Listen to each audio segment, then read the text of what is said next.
නමස්කාර වේවා බුදුරුවනට සමදා බුදු හිමි සරණ යමි. නමස්කාර වේවා දම්රුවනට සමදා සදහම් සරණ යමි. නමස්කාර වේවා සංඝරුවනට සමදා මහා සංඝ සරණ යමි. නමස්කාර වේවා තුනුරුවනට සමදාති සරණ සරණ යමි. සාදු සාදු සාදු. ශ්‍රද්ධාවන්ත පින්වත්නි, කුප්පියවත්ත ජයසිකරාරාම මහා විහාරස්ථානයේ අද ඉඳලා මාසිකව පටන් ගන්න භාවනා වැඩසටහනට මේ පින්වතුන් සහභාගී වෙන්නේ. භාවනාව කියලා කියන්නේ ජීවිතය ගැන විමසලා බලන පිළිවෙලක්. භාවනාව කියලා කියන්නේ ජීවිතය ගැන විමසා බලන පිළිවෙලක්. සාමාන්‍ය ජීවිතයේ ගත කරන ලෝකේ ජීවිතය ගැන විමසලා බලන්නේ බාහිරින් විතරයි. සාමාන්‍ය ලෝකේ බලනවා ජීවත් වෙන අයට ඉඩකඩම් තියනවාද? ගෙවල් දොරවල් තියනවාද? යාන වාහන තියනවාද? කෑම බීම තියනවාද? අඳුම් පැළඳුම් තියනවාද? ප්‍රසිද්ධිය තියනවාද? සල්ලි තියනවාද? මේවා ඔක්කොම ජීවිතයට සම්බන්ධ වෙච්ච ඒ අභ්‍යන්තර ජීවිතයට ආරක්ෂාවක් සපයන්නේ නැති දේවල්.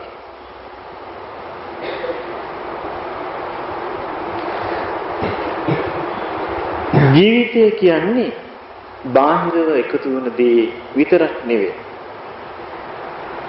බාහිරව එකතු වෙන දේවල් ඔක්කොම සම්බන්ධ මේ ශරීරෙත් එක්කයි. අපි හිතෙන් අල්ලගෙන හිටියාට ඒවා අපිට අයිති නෑ. බාහිර සම්බන්ධ ඔක්කොම මේ ශරීරෙත් එක්කයි. ශරීරේ තියෙනකන් අපි මේ ලෝකෙ ගැන අපේ සම්බන්ධකම් ගැන අපි කතා කරනවා. මේ ශරීරය අපිට අහිමි වෙච්ච ගමන්ම ඒ සම්බන්ධය ඉවරයි. ඊට පස්සේ මේ ශරීරේ මහ පොළොවට පස් වෙලා යයි. මීට කලින් ආත්ම භාවවල මෙවැනි ශරීර අපි ලබාගෙන සිද්ධ වෙච්ච ඉරණම මේ ශරීර වලට සිද්ධ වෙනවා. ඒක වළක්වන්න පුළුවන් කෙනෙක් මේ ලෝකේ නෑ. ඒක වළක්වලා දෙන්න පුළුවන් කෙනෙකුත් මේ ලෝකේ නෑ. පින්වතුනි, අපි වගේ අය විතරක් නෙවෙයි මේ ලෝකෙ හිටිය මහා බලවන්ත උදවිය. ඒ සියලු දෙනාම මහ පොළොවට පස් වෙලා ගියා. මේ ලෝකෙ හිටිය මහා උගත් උදවිය. ඒ සියලු දෙනාමත් මේ ලෝකෙට පස් වෙලා ගියා. මේ ලෝකෙ හිටිය මහා ලස්සන අය. ඒගොල්ලෝ සියලු දෙනාම මහ පොළොවට පස් වෙලා ගියා. මේ ලෝකෙ හිටිය ගොඩාක් සල්ලි තියන අය. ඒගොල්ලෝ ඔක්කොම මහ පොළොවට පස් වෙලා ගියා. කවුද මේ මහ පොළොවට පස් වුනේ නැත්තේ? අපි මේ ජීවත් වෙන සුළු කාලේ ජීවිතේ තේරුම් ගන්න තියෙන්නේ ජීවිතය අවබෝධ කරලා මිසක් ජීවිතයට රැවටිලා නෙවෙයි. ජීවිතයට රැවටෙන එක අපි හැමදේම කරගෙන ආවේ. ජීවිතයට රැවටෙන එක තමයි අපි හැමදාම කරගෙන ආවේ. ජීවිතයට රැවටෙන්නේ නැතුව මේ ජීවිතය අවබෝධ කරගන්න එක හැමදාම කරගෙන ආවේ නෑ අපි. ජීවිතය අවබෝධ කරගන්න එක හැමදාම කරගෙන ආපු නැති නිසා අපිට මේ වෙනකොට ඉතුරු වෙලා තියෙන්නේ අවිශ්වාසය, බලාපොරොත්තු බිඳ වැටීමේ තර්ජනය, අපට අපි ගොඩනගාගත්තු ලෝකයේ අහිමි වීම, ශෝකය, තැති ගැනීම, මුලාව, වෛරය, ක්‍රෝධ, නොඉවසිල්ල මේවා තමයි අපිට ලැබිච්ච තෑග්ග. හිතේ හටගන්නේ මෙවැනි ස්වභාව වලට මේ හිතවත් මේ ජීවිතේවත් රැකලා දෙන්න බෑ. මේ ජීවිතය ආරක්ෂා කරලා දෙන්න පුළුවන් ඒබඳු මානසිකත්වයකින් නෙවෙයි. මේ ජීවිතය රැකලා දෙන්න පුළුවන් ජීවිතය ගැන ඇති කරගන්න අවබෝධයට විතරයි. වෙන කිසිම ක්‍රමයකට මේ ජීවිතය ආරක්ෂා කරගන්න බෑ. බුදුරජාණන් වහන්සේ ලස්සන උපමාවක් කියලා දුන්නා. මේ ලෝකෙ පහළ වෙනවා සක්විති රජවරු. සක්විති රජවරු කියලා කියන්නේ මේ ප්‍රදේශයකට, පළාතකට, තනි රටකට අධිපති කෙනෙක් නෙවෙයි. සමස්ත පෘථිවියම තමාගේ ආධිපත්‍යයට ගත්තු ධාර්මික රජතුමා. ඒ ධාර්මිකව තමන්ගේ ජීවිතේ පෘථිවිය පාලනය කරන්න යොදලා පින් රැස් කර ගන්නවා. ඒ රැස් කරන පින නිසා එයා මිය පරලොව ගිහින් දෙව්ලොව උපදිනවා. නමුත් ඒ දිව්‍ය ලෝකේ ආයුෂ සීමා සහිතයි. මිනිස් ලෝකේ වගේ. ඒ ආයුෂ කාලය අවසන් වුණාම දිව්‍ය ලෝකෙන් චුත වෙලා අර සක්විති රජ කරපු රජතුමා පවා නිරයේ උපදින්න පුළුවන්. പ്രേත ලෝකෙ උපදින්න පුළුවන්. තිරිසන් ලෝකෙ උපදින්න පුළුවන්. නිරයේ උපදින දොරටුව එයාට වැහිලා නැහැ. තිරිසන් ලෝකෙ උපදින දොරටුව වැහිලා නැහැ. പ്രേත ලෝකෙ උපදින දොරටුව වැහිලා නැහැ. මෙන්න මේ දොරටුව වහලා දෙන්නයි බුදුවරු මේ ධර්මයේ පෙන්වලා දෙන්නේ. බුදුරජාණන් වහන්සේ පෙන්වා දුන්න එතනදී නමුත් යම් කිසි භික්ෂුවක් ලැබිච්ච සිවුරකින් ගත වසාගෙන ලද ආහාරකින් කුසගිනි නිවාගෙන ලද සෙවණකින් වැස්සෙන් අවුවෙන් නොතිමි ජීවිතේ ගෙවලා එයාගේ ජීවිතේ සීලවන්තව ගුණවන්තව ගත කරලා මරණට පස්සේ ඒ භික්ෂුවක් දෙව්ලොව ගිහින් උපදිනවා. දිව්‍ය ලෝකේ ගත කරලා ඒ ආයුෂ අවසන් වුණාම ඒ දෙවියන් හිත වෙලා යලිත් දෙව්ලොව උපදිනවා මිසක් එයා මොන හේතුවක් නිසාවත් නිරේ යන්නේ නැහැ. තිරිසන් ලෝකේ යන්නේ නැහැ.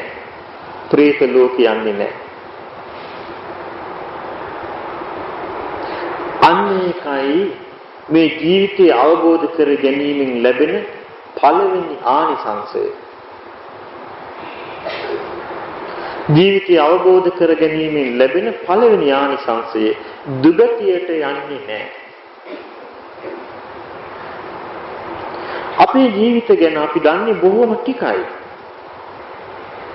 මේ කවුරුවත්ම දන්නේ නැහැ මිට ඉස්සෙල්ලා අපි ගත කළේ මොන ආකාර ජීවිතයක්ද කියලා. මේ කවුරුවත් දන්නේ ඒ ජීවිතේට ඉස්සෙල්ලා අපි ගත කරේ මොන ආකාර ජීවිතයක්ද කියලා. මේක ආත්ම භාව 500කට කලින් අපි හිටියේ කොතනද කියලා මේ කවුරුවත්ම දන්නේ නැහැ. මොකද හේතුව ගිය ආත්ම හිටියේ කොහෙද කියලා නොදන්න අපි 500කට ඉස්සෙල්ලා හිටිය තැන හොයන්නේ කොහොමද? ඊළඟට මේ කවුරුවත් දන්නවද මරණින් මත්තේ අපි යන්නේ කොහෙද කියලා? ධර්මයේ පිහිටි ජීවිතයට විතරක් ඒක තේරුම් ගන්න පුළුවන්. තමා තුල තියෙන දේ බලලා මරණින් මත්තේ මම නම් දුගතියට යන්නේ නැහැ කියලා. ධර්මයේ පිහිටි නැති කිසි හිතකට ඒ ආරක්ෂාව ලබා ගන්න බෑ. ධර්මයේ පිහිටි නැති හිතකට ඒ ආරක්ෂාව නැහැ. ඒ ආරක්ෂාව ඇති කරගන්න පුළුවන් ධර්මයේ පිහිටපු හිතකට විතරයි. ඒ නිසායි බුදුරජාණන් වහන්සේ වදාළේ මේ ජීවිතය ගැන ඇත්ත తত্ত্বය මේ ලෝකේ මිනිස්සයා දන්නවා නම් ජීවිතය ගැන ඇත්ත తত্ত্বය මේ ලෝකේ මිනිස්සයා දන්නවා නම් එයා සියලු දේවල් අතහැරලා මේ ජීවිතය අවබෝධ කරගන්නට හිස ගිනිගත්තු කෙනෙක් ඒ ගින්න නිවන්න මහන්සි ගන්නේ නැතුව ජීවිතය අවබෝධ කරගන්න මහන්සි ගන්නවා කියලා. හිස ගිනිගත්තු කෙනෙක් ගින්න නිවන්නයි මහන්සි ගන්න ඉස්සර වෙලා. නමුත් බුදුරජාණන් වහන්සේ පෙන්වනවා ජීවිතයකට තියෙන අනතුරු දිහා බලනකොට ජීවිතයකට තියෙන අනතුරු දිහා බලනකොට හිස ගිනිගත්තු කෙනෙක් ඒ ගින්න නිවා ගන්න මහන්සි ගන්න නැතුව ජීවිතේ අවබෝධ කරගන්න මහන්සි ගන්නවා කියනවා. චින්ති කාලය කියන එක මේ ජීවිතේ පැහැර ගන්නවා. කාලය කියන එක ජීවිතේට පහර දීලා ජීවිතේ ගෙවා දානවා. තරයන්ති රත්තියෝ රෑ දවල් දෙකම මේ ජීවිතේ ගෙවා දානවා. ජීවත් වෙන්න තියෙන අවස්ථාව ටිකෙන් ටික අහිමි කරලා දානවා. ඒතම් බයං මරණේ පික්ඛමානෝ අන්තිමට මුණ දෙන්න තියෙන්නේ මරණයට. ඒකේ බය දකින්න කෙනා බුදුරජාණන් වහන්සේට දෙවි කෙනෙක් කියනවා පුඤ්ඤානි කෛරාත සුඛා වහානි සැප ලැබෙන පින් කරන්ට ඕන කියලා.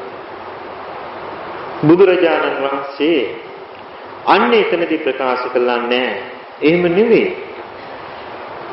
පුඤ්ඤානි කෛරාත සුඛා වහානි සැප ලැබෙන පින් කරනවා නෙවෙයි. එහෙමනම් කළ යුත්තේ ලෝකාමිසං පජහේ සාන්තපෙක්ඛෝ සාන්ත වූ නිර්වාණය අවබෝධ පිණිස පුළුවන් තරම් මහන්සි ගන්න කියලා. මේක පින්වතුනි මේ ලෝකේ සාමාන්‍ය ආකල්පෙ නෙවෙයි. මේක සාමාන්‍ය ලෝකයට වඩා ප්‍රතිවිරුද්ධ කල්පනාවක්. මේ ධර්මයේ නොදත් ලෝකේ කල්පනා කරන්නේ එකතු කරලා සන්තෝෂ වෙන්න, ළඟට අරගෙන සන්තෝෂ වෙන්න. ධර්මයේ තුල උගන්වන්නේ අතහැරලා සන්තෝෂ වෙන්න. මේ දෙක ලෝක දෙකක්. මේ දෙක ජීවිත දෙකක්. මේ දෙක පැති දෙකක්. අතහැරලා සන්තෝෂ වෙන කෙනාගේ සතුට සදාකාලික සතුටක් කරා යනවා. ළඟට අරගෙන සන්තෝෂ වෙන කෙනෙකුට ළඟට ගත්තු දේ වෙන් වෙද්දී දුක උරුම වෙනවා. අන්න ඒකයි මේ දෙකේ වෙනස. ඒ නිසා මේ ජීවිතය අවබෝධ කරගන්න නම් අපිට බොහෝම ගැඹුරින් බුදුරජාණන් වහන්සේගේ අදහසට සවන් දෙන්න වෙනවා. බුදුරජාණන් වහන්සේගේ අදහස අසාගෙන ඉන්න වෙනවා. බුදුරජාණන් වහන්සේගේ අදහස පුරුදු කරන්න වෙනවා. විමුක්තිය උවමනා නම් පමණ. එහෙම නැතු කවදා ඔබ මේ ජීවිතේ මල් පහන් පූජා කරලා නිවන පැතුවා. ඔබ මේ ජීවිතේ පන්සල් ගිහින් බෝධි වන්දනා කරලා චෛත්‍ය වන්දනා කරලා නිවන පැතුවා. එහෙමනම් දැන් අපි කැමති ඔබට නිවන දෙන්න කියලා කවුරු හරි කෙනෙක් ඉදිරිපත් වුණොත්. දැන් ඔබ ලෑස්තිද නිවන කරා යන්න කියලා. බොහෝ දෙනෙක් අනේ අපිට දැන් බෑ කියලා. එහෙනම් ඔබ මෙච්චර කල් පැතියි මොකද? අපි ඒක පැති වෙන ලෝකික ලබන්න කියයි. නමුත් ජීවිතේ තේරුම් ගත්ත කෙනෙක් එහෙම නෙමෙයි. ජීවිතේ තේරුම් ගත්ත කෙනෙක් ඕනම වෙලාවක ඒ නිවන කරා යන්න කැමති වෙනවා. ජීවිතේ තේරුම් ගත්ත කෙනාට හිතක් නැහැ. ජීවිතේ තේරුම් ගන්න කෙනාට ඊයේ නැහැ. එයාට තියෙන වෙනස් වෙන ලෝකයක් දිහා බලාගෙන ඉන්න විතරයි. ඉතින් මේ தත්ත්වය අවබෝධ කරගන්න නම් මේ ජීවිතේ දිහා බොහොම ගැඹුරින් බලන්න ඕන. අපිට පින්වතුනි මේක ගැඹුරු පේන්නේ. පටාචාරාව කඳුළු හලාගෙන පිසියක් වගේ බුදුරජාණන් වහන්සේ ළඟට පැමිණිච්ච වෙලාවේ උන්වහන්සේ පුදුම කතාවක්. ඔබ කඳුළු හලන්න ගත්තේ අද ඊයේ නෙවෙයි. මීට ආත්ම භාව 200කට කලින් නෙවෙයි. ඔබ ආත්ම භාව කෝටි ගණනක් කඳුළු හලහලා ආවේ. බුදුරජාණන් වහන්සේ කියා දුන්නා. ඔබෙන් ගලපු කඳුළු ඔබේ හිත උණු වෙලා දුක වාවන්න නැතුව ඇස්වල මේ සාගර ජලය නෑ එච්චර. ඒ තරම්ම කඳුළු ගොඩක් ඔබ මේ ගිවාපු සංසාරේ ඔබේ ඇස් දෙකෙන් ගලා ගිහින් තියෙනවා. අන්න එතකොටයි පින්වතුනි මේ පටාචාරාව තේරුම් ගත්තේ ජීවිතය කියන්නේ එහෙම එකක් කියලා.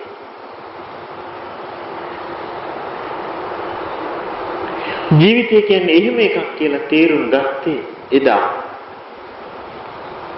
අන්න එතනදී තමයි බුදුරජාණන් වහන්සේ නම තුල තියෙන ජීවිතය පිළිබඳ දැනුම මොනතරම් බලවත්ද කියලා තේරෙන්නේ. අපිට හිතෙන්නේ අපේ දැස් වලින් කඳුළු හැලෙනකොට මේ කඳුළු තව ටික කාලෙකින් අවසන් වෙලා යයි. ආයේ කඳුළු ගලන එකක් නෑ කියලා. එහෙම හිත තමයි මෙච්චර කාලයක් අපි සංසාරේ ආවේ.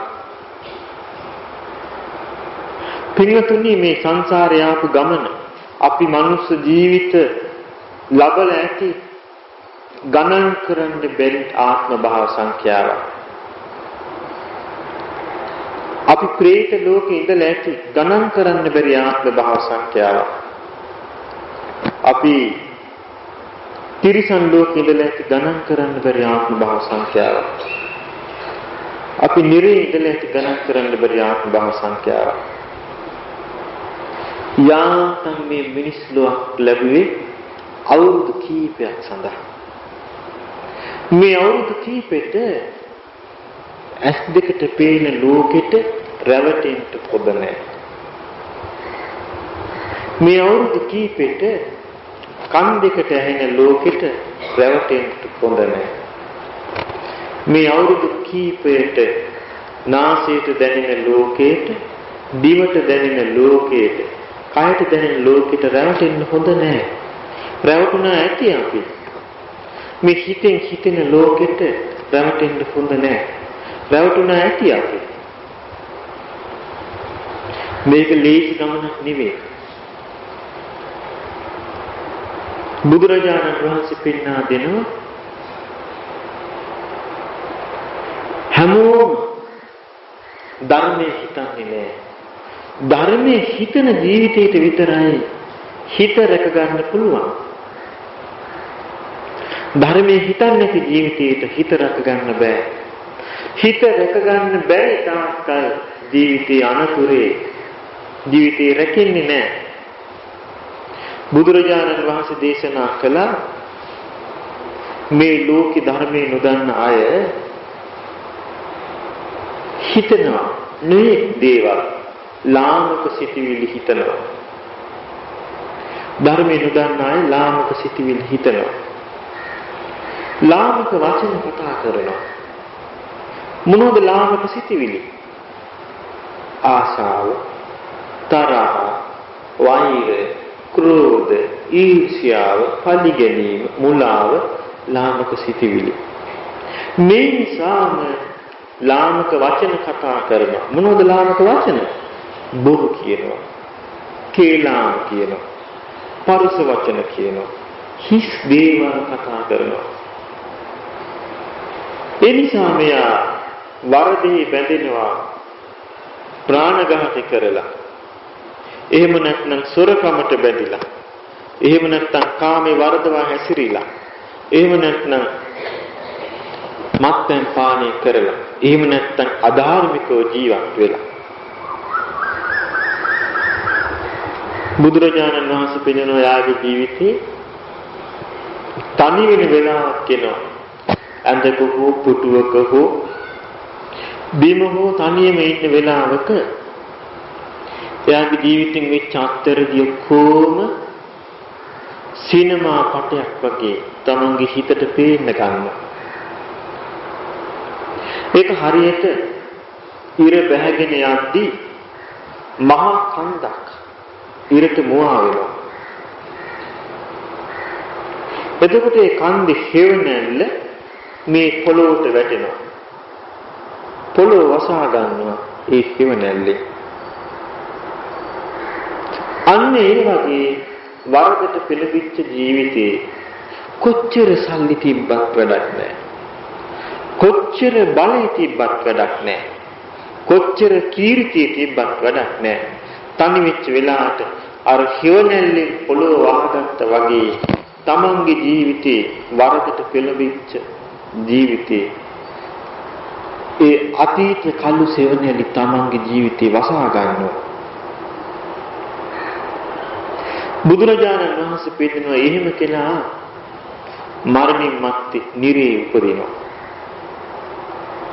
නිරේ ඉපදුනාට පස්සේ යම රජතුමා එයාගේ ජීවිතේ වෙච්ච අත්හැරපි ටික කියලා දෙනවා. මෙන්න මේවා ඔබෙන් කෙරිලා තියෙනවා. කරන්න දෙයක් නැහැ. මේවා මේ ඔබේ අම්මා තාත්තා කරපුවා නෙවෙයි. ඔබේ ඥාතීන් කරපුවා නෙවෙයි. ඔබේ යාළුවෝ කරපු දේවල් නෙවෙයි. ඔබෙන් සිද්ධ වෙච්ච දේවල්. ඔබම දැන් ඉතින් විඳ ගන්න කුව මෙතෙට තියුණු යකඩ හුලකින් අයනවා. යම් තාකල් අකුසල කර්මයේ ගෙවෙන්නේ නැද්ද? ඒ තාක් මැරෙන්නේ නැහැ. එතනදී බුදුරජාණන් වහන්සේ පෙන්නනවා මහණෙනි මේ ලෝකේ යම් කිසි කෙනෙක් කියනවා නම් වඩාත්ම දුක් සහිත වඩා මේ නිරේ දුක් කොච්චරද කියනවා නම් උපමාවකින්වත් ඒක විස්තර කරන්න අමාරුයි කිව්වා. ඒ වෙලාවේදී භික්ෂුන් වහන්සේ නමක් බුදුරජාණන් වහන්සේගෙන් අහනවා භාග්‍යවත් බුදුරජාණන් වහන්සේ උපමාවක් කියන්න පුළුවන්ද? පුළුවන්. ඔන්න එක හොරෙක් රාජපුරුෂය විසින් ඒ හොරාව අල්ලගත්තා. රජතුමා ළඟට ගෙනහිල්ලා කියනවා දේවයන් වහන්සේ මෙන්න හොය හිටපු හොරා අල්ලගෙන ආවා. දැන් කැමති දඬුවමක් දෙන්නේ. රජුරෝ කියන එහෙනම් හෙට උදේ මේ හොරාට හුල් 100කින් රත් කරපු යකඩ හුල් 100කින් අනින්න කිව්වා. අරන් ගිහිල්ලා හොරාට රත් කරපු යකඩ හුල් 100කින් ඇන්නා. දවල් වෙලා රජු වහන කොහොමද අර පුද්ගලයා දෙවියන් වහන්සේ රජතුමා සේවකයිනි කොහොමද අර පුද්ගලයාට දෙවියන් වහන්සේට තාම පණ තියෙනවා. එහෙනම් ආයෙමත් යකඩ හුල් 100කින් අයින්න කිව්වා.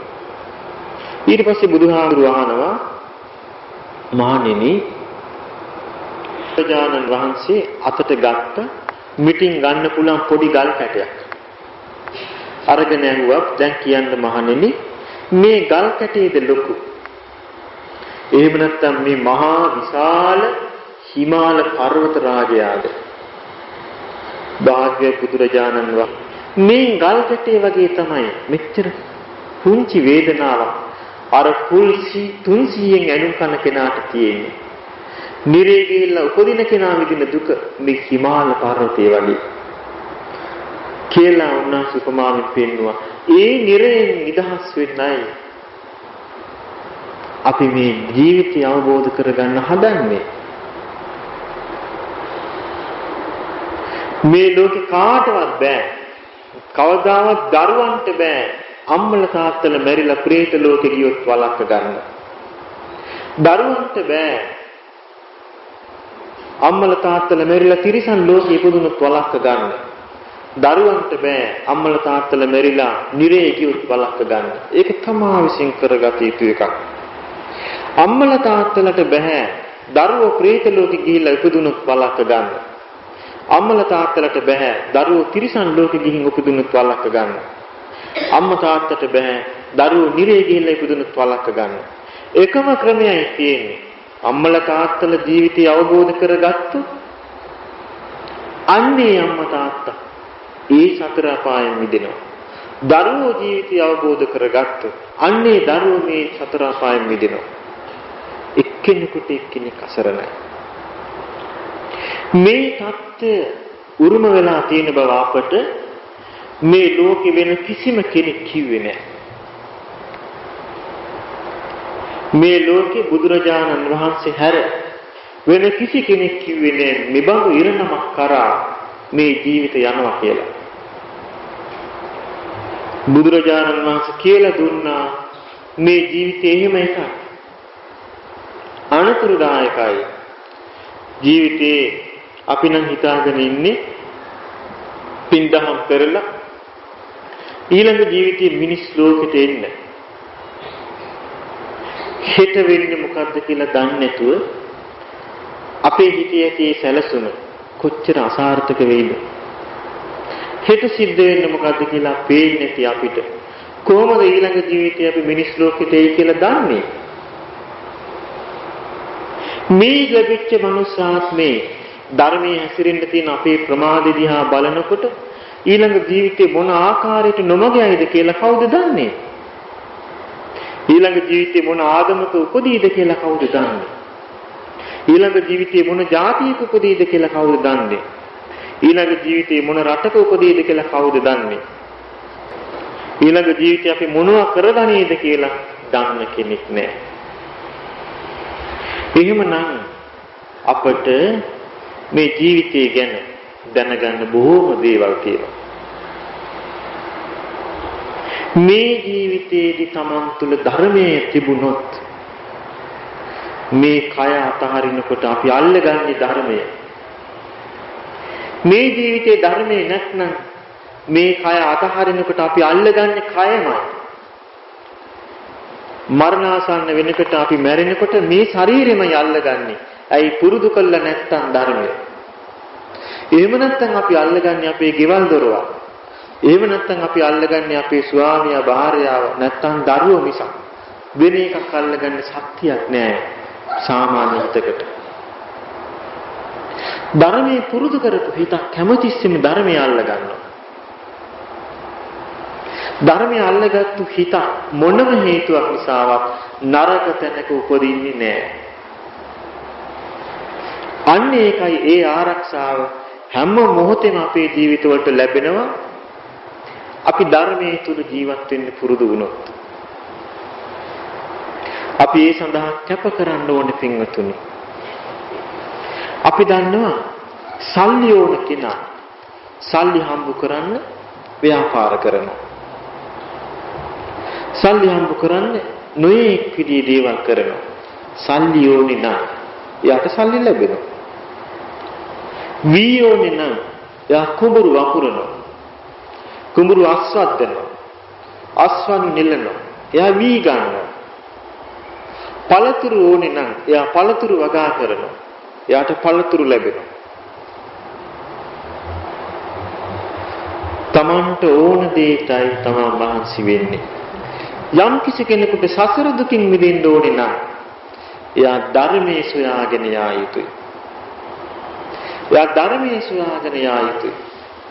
යම් කිසි කෙනෙකුට සතර අපායෙන් මිදෙන්න ඕන නම් එයා ධර්මයේ සොයාගෙන යා යුතුයි.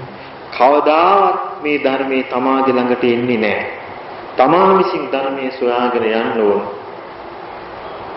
ධර්මයේ සොයාගෙන යන කෙනෙකුට ධර්මයේ හමු වෙනවා. මොකද මේ අපිට දුර්ලභ අවස්ථාවක් ලැබුණා. කුමක් හෝ වාසනාවකට අපට මේ ධර්මයේ කතා කරන්නේ මේ ලංකාවේ සිංහල ජනතාව විතරයි. ඒ නිසා අපිට සිංහල පවුල් උපදින්න ලැබුණා.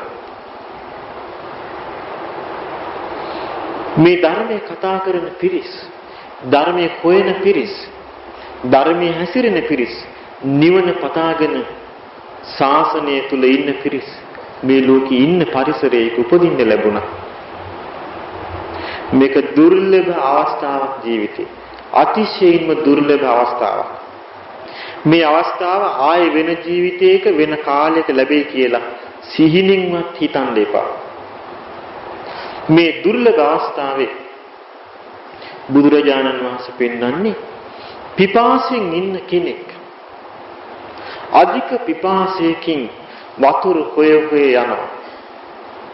එයාට යම් මේකින් වතුර ලැබුණොත් හිස් පාසුවක් නැතුව බීගෙන යනවා වගේ ධර්මයේ ඉගෙන ගන්න කියලා තියෙනවා.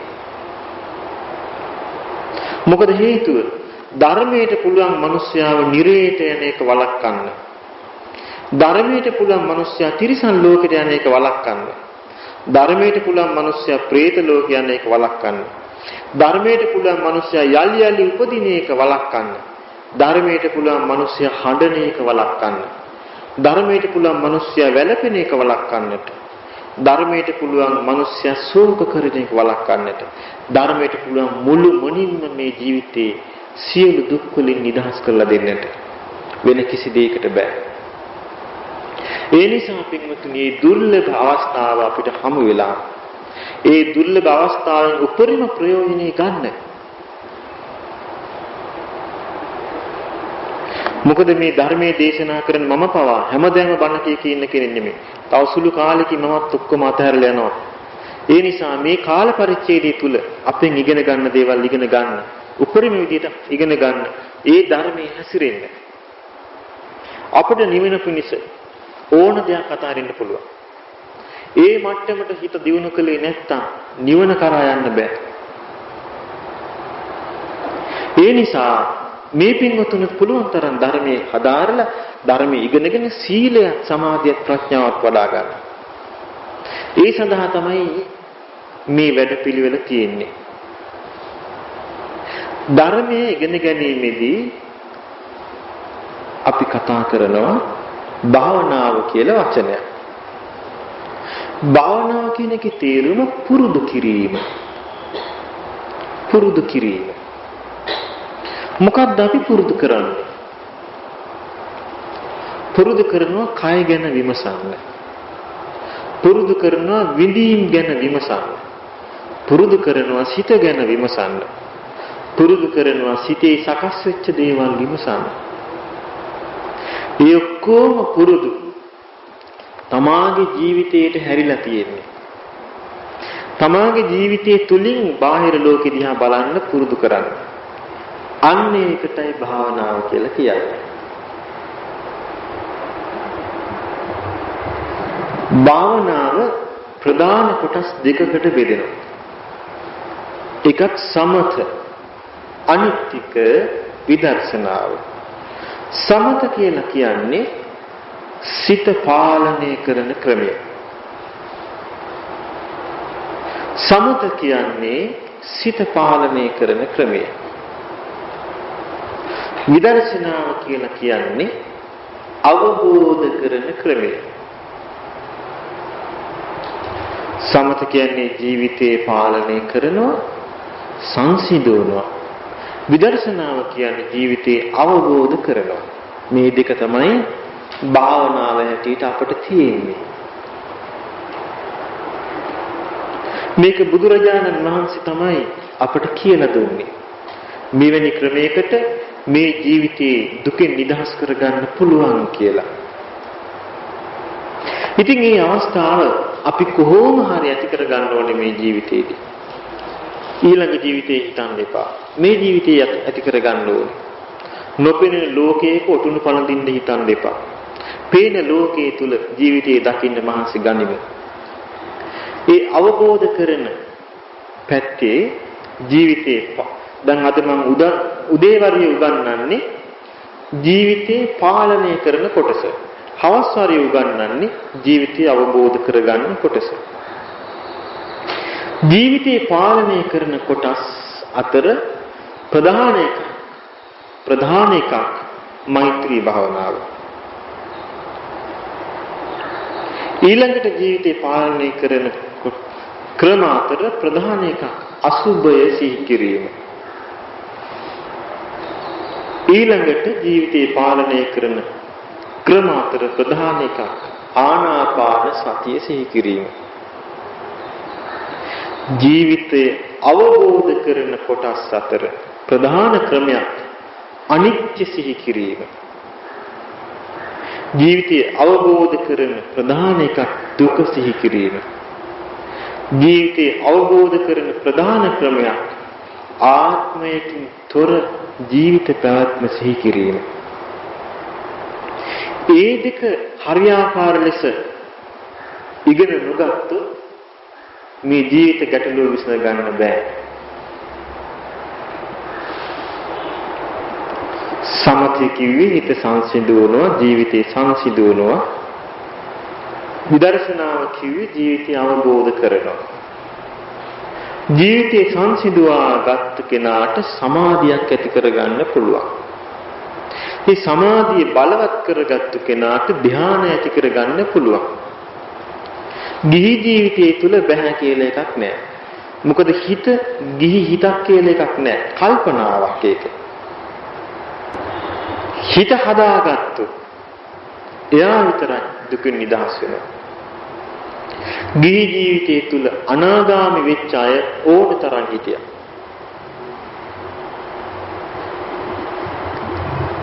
ඒ නිසා හිතට ගිහි හිත පැවිදි හිත කියලා එකක් නැහැ. හිත වනාහි හිත.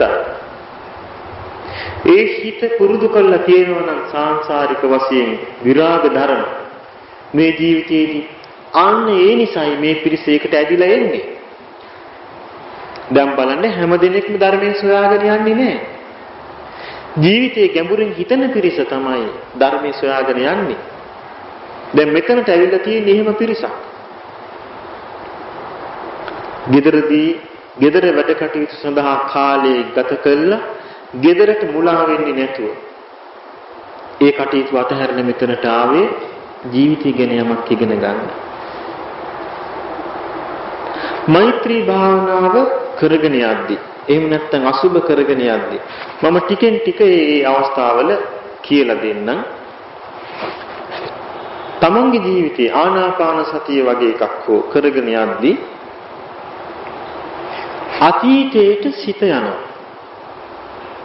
තමන් තේරුම් ගන්න ඕනේ එතකොට මට දැන් ඔන්න අතීතයට හිත ගියා. ඒක වැඩක් නෑ.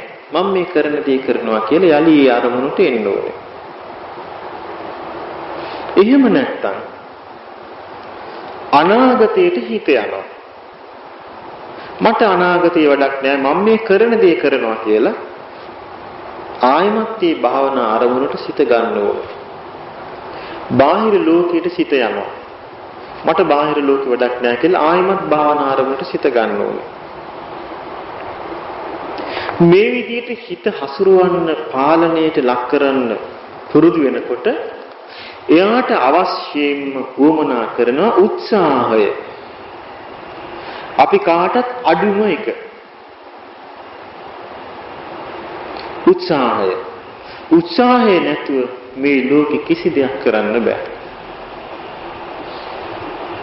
මොකද අපිට මූණ දීපු බාධක අතර ප්‍රධාන එකක් තමයි මේ රූප, ශබ්ද, ගන්ධ, රස, ස්පර්ශ වලට හිත ඇදිලා ගියේ එක.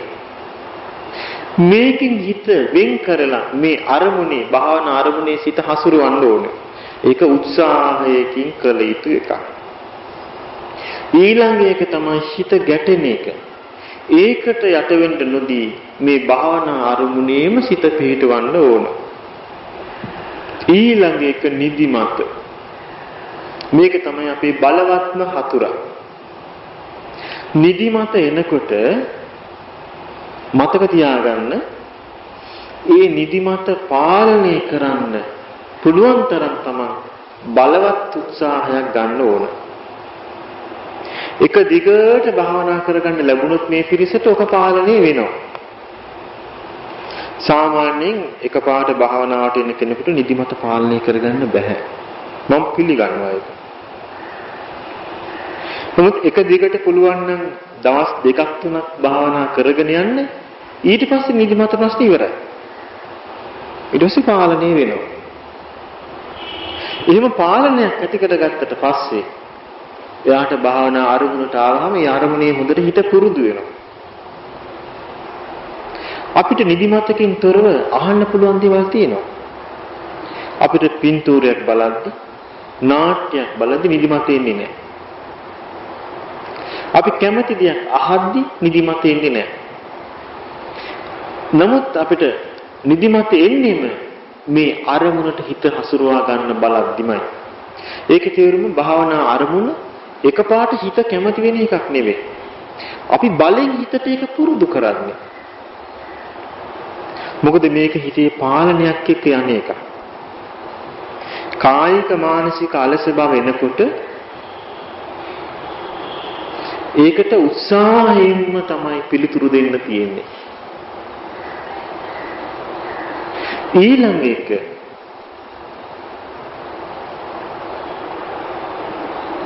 ඊළඟ එක තමයි උද්දච්ච. උද්දච්ච කියලා කියන්නේ හිත විසිරෙනවා. හිත නොයේ කර්මන වල යනවා. ඒ වෙලාවට දුකටපත් වෙන්න එපා. අනේ මට මේ හිත එකඟ කරගන්න බෑනේ. මේ හිත එක එක අරමුණු වල යනවා කියලා දුක් වෙන්න එපා. දුක් වෙන්න හිත විසිරෙනවා. ඊළඟ එක තමයි පසුතැවිල්ල.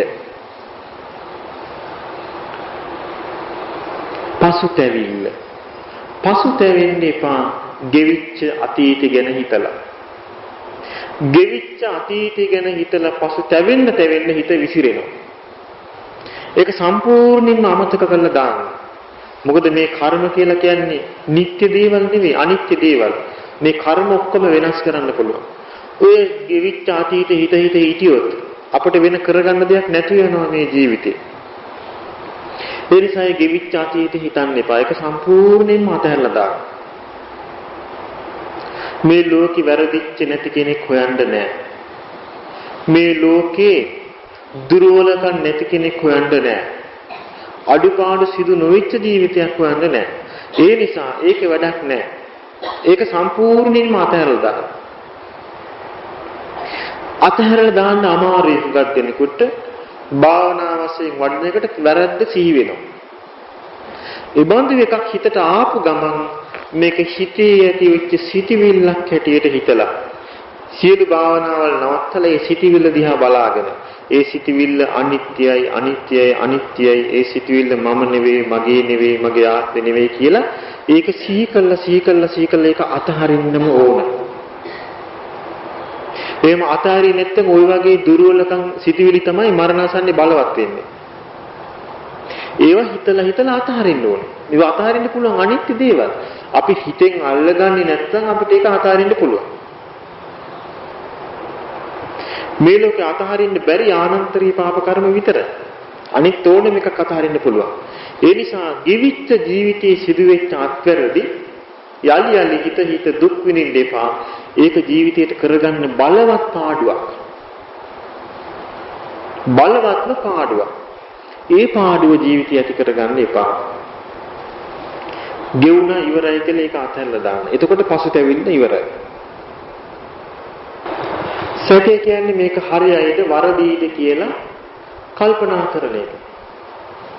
ඒකට හේතුව අපි එක දිගට කරගෙන යනකොට හිත විසිරෙනවා නම් එයා හිතනවා මට වෙන ක්‍රමයක් තියෙයිද. වෙන ක්‍රමයක් තියෙයිද ගගා අර කරන ක්‍රමේ සැක කරනවා. එහෙම කරන්නේ නැතුව එක දිගට ඒක කරගෙන යන්න ඕන. ආනාපාන සතියන එක දිගට ඒක කරගෙන යන්න ඕන. ආනාපාන සතිය කිරීමේදී මතක තියාගන්න මේ නාසයට පහලින් තොල්පොටට ඉහලින් Tamanගේ සම්පූර්ණ අවධානය තියාගන්න ඕන. අවධානය තියාගෙන හුස්ම ගන්න එක හුස්ම හෙළන එක සිහි කරන්න ඕන. සමහර කෙනෙකුට ටිකක් සිහි කරගෙන යනකොට හොඳට ප්‍රකට වෙනවා. ප්‍රකට වෙනකොට ඔක සිහි කරගෙන යද්දී ඔක නැති වෙලා යනවා. ඒ කියන්නේ Tamanට තේරෙන්නේ නැතු යනවා. ඊට පස්සේ කරන්න දෙයක් නැහැ. ඒ බඳු කෙනෙක් එහෙම වුණොත් ඒ විදියට ඒ අරමුණේම හිත පිහිටුවාගෙන හුස්ම දැනෙන්නේ නැතුණාට කමක් නැහැ. ඊට පස්සේ හුස්ම මෙනෙහි කරන්න. හුස්ම ගන්නවා, හුස්ම හෙලනවා, හුස්ම ගන්නවා, හුස්ම හෙලනවා කියලා. එතකොට ආයෙ හුස්ම පාර තේරෙන්න පටන් ගන්නවා. ඒ හුස්ම පාර ආයෙ තේරෙනකොට ආයෙ ඒක දිගටම කරගෙන යනකොට ආයෙ නොදැනගියොත් ආයෙ සිහි කරන්නේ මේ විදිහට. එතකොට ටික ටික නොදැනෙන ගතිය නැති වෙලා ගිහිල්ලා පැයක් දෙකක් තුනක් හරි ඒ අරමුණේම හිත පිහිටුවා ගැනීමේ හැකියාව ලැබෙනවා. ඊළඟට මෛත්‍රී භාවනාව කරගෙන යෑමේදී මෛත්‍රී භාවනාව දස දිශාවට වඩන හැටි මම දැන් කියලා දෙන්න. ඊට පස්සේ Tamanට තේරෙනකට බාහිර ලෝකෙට විසිරෙන්නේ නැහැ කියලා ඒ මෛත්‍රී භාවනාවම දිගටම කරගෙන යන්න. ඊළඟට භාවනාවෙන් අතහැරෙන කාල පරිච්ඡේදවල එක්කිනාට එක්කිනා කතාබස් කරන්න එපා. එක්කෙනාට එක්කෙනා අඳුනන්නේ වගේ ඉන්න. ඉතල තමන්ගේ අරමුණේම සක්මන් කරන වෙලාවට මුළු ශරීරයටම සිත යොමු කරගෙන බලන්න මේ හිතය කය කොච්චර දිරට ක්‍රියාත්මක වෙලාද කියලා. හොඳට තේරෙනවා අපිට අවධානයෙන් අවබෝධයකින් ඉන්නවනම් අපිට ඇස්පිල්ලම් ගහන්න බෑ. චේතනාවක් පහල කරන්නේ නැතුව. එච්චරටම මේ චේතනාව මේ ජීවිතයට සම්බන්ධයි. ඉතින් අපි දැන් භාවනා කරමු. මම මෛත්‍රී භාවනාව මේ ආරම්භයේදී කියා දෙන්න යන්නේ. මෛත්‍රී භාවනාවට සවන් දීගෙන ඉන්න නිදිමත එන අය හේතු වෙන්න එපා. හේතු වෙනවා කියලා කියන්නේ පණින රිලවට ඉනිමගක් බැඳ වගේ. මොකද බොහෝම පහසුවෙන් නිින්දට වැටුණොත් මේ ආපු ගමන වතුරේ. මෙච්චර මහන්සියෙන් කැප කරගෙන යනවා. හිත කියන්නේ පින්වතුනි භව ගමනට සකස් වෙච්ච එකක්. අපි මේ ඒක අනිත් පැත්ත හරව ගන්න හදන්නේ. ඉතින් ලේසි නෑ වැඩේ. අමාරුයි.